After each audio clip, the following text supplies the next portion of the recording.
with us now to break this down is someone who has been accused of harboring extremists on his platform, current Hedgehog founder, CEO of Hedgehog, and former CEO of Parler, John Mates. John, welcome back.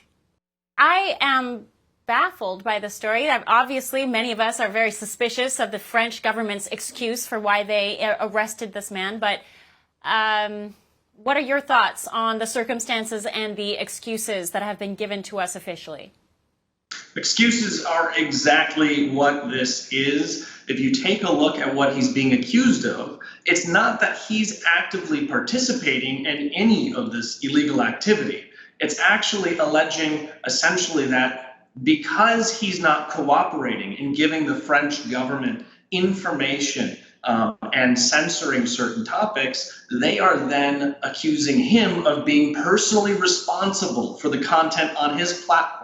Now, a platform that has over almost 1 billion people on it, as in 1 out of every 8 people in this world are using Telegram. And so he's responsible, apparently, according to the French government, for the crimes that are happening on the platform. And that is why on Saturday they ripped him out of his jet and threw him in a jail cell. This is crazy. And just so our audience is clear, this is an app where people can talk to one-on-one, little groups, or you can create a little group of people, friends, family, co-workers. You can chat inside these chat rooms. And so by virtue of arresting the founder of the app, essentially the government of France is saying, we are now going to hold the founders of social media platforms responsible for the messages and the activities that are happening in private conversations on his app. That's what's happening, right? Yeah, I think what they're trying to say is we can hold you personally responsible, and they will if you don't do what we ask you to do. And that has huge repercussions for both Twitter, or X now, as well as Facebook and other companies. Other companies that have far worse things happening on their platform. Facebook right now under investigation in the UK for their marketplace. And also watchdog groups have actually come out and said that WhatsApp has absolutely no protection against child abuse content. Yet they're going after selectively Pavel Durov of Telegram, an app that you can broadcast to millions of people on your channels and get real-time information in critical war zones, getting information out to people who need it immediately to censor and, I think, to manipulate what's going on his platform. That seems to be what the French government's doing here.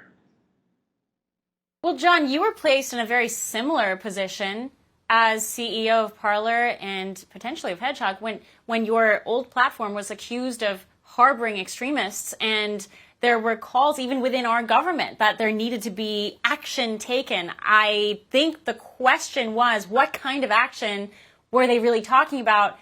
Most of us were kind of dismissing all of that because we thought, well, we're in America. That's never going to actually play out the way it played out in Paris. Yeah. Well, the government has the ability to ask you to do things. And I'm having major flashbacks right now because what's happened to Pavel and what Mark Zuckerberg had just recently talked about, and I'll get into that in a minute, has a lot of parallels to what happened to me back in the day. So if you remember, which we talked about the last time I was on your show here, we talked about the Hunter Biden laptop scandal. The FBI had come to me in 2020 and said, you need to be on the lookout for Russian disinformation. And we said, I don't think this is disinformation. This looks pretty honestly accurate, so we're going to let people share that information. Now, if you remember Mark Zuckerberg, he just admitted to Congress that he got the same pressure from the FBI and chose to censor that story, along with anything related to COVID-19, as much as a joke that might suggest that it didn't follow the government's line on this.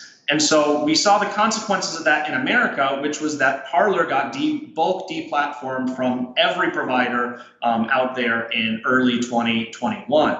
For all our viewers asking where One America News is heading in the future, we would like to introduce you to OAN Live. OAN Live is the best way to stay up to date on all of the hard-hitting, straight-shooting, national and international headlines. And the best part is, OAN Live is only $4.99 per month. All the credible, honest, unbiased reporting One America News offers at a fraction of the cost of cable. Just go to OANN.com to easily sign up for OAN Live and stay informed.